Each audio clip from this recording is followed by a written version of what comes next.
Magandang hapon mga ka-happy hour. At narito ang mga balita para sa MBC TV Network News Update, 5 PM edition.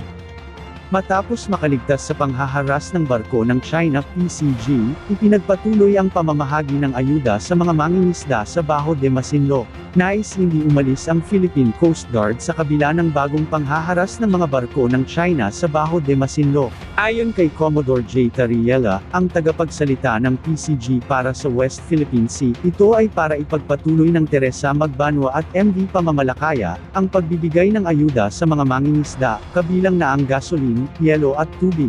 Sa ngayon, wala pa ulit silang naitatala na panghaharang o panggugulo ng China sa ginagawang operasyon ng Pilipinas sa nasabing dagat. Sa pinakahuling ulat ng PCG, nagbanggaan ang dalawang barko ng China, matapos makaiwas ang barko ng Pilipinas sa delikadong pagmamaneobra ng barko ng China.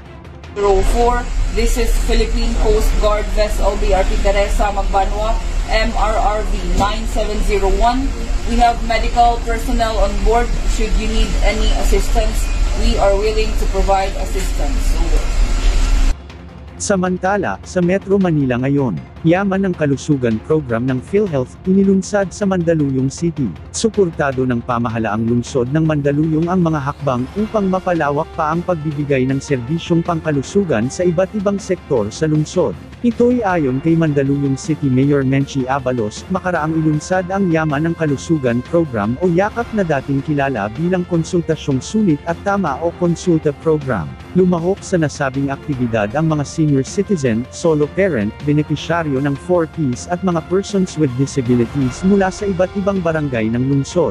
Dito'y nakatanggap sila ng libreng serbisyong medikal tulad ng laboratory tests, CBC, chest x-ray, dental consultation at eye checkup. Sila ay nakatanggap din ng oral health kits at mga gamot. Ito ay nagpasalamat naman si Mayor Abalos sa hakbang na ito ng PhilHealth kasabay ang paghikayat sa lahat ng Mandoleño na maging miyembro ng PhilHealth at magparehistro sa nasabing programa. Malalaman natin ang mga latest update mamayang alas 5:30 ng hapon, sa programang Metro Manila Ngayon, Afternoon Edition. At yan ang mga balita para sa MBC TV Network News Update, 5 PM edition. Samahan ninyo kami bukas, mula alas 9 ng umaga, hanggang alas 5 ng hapon.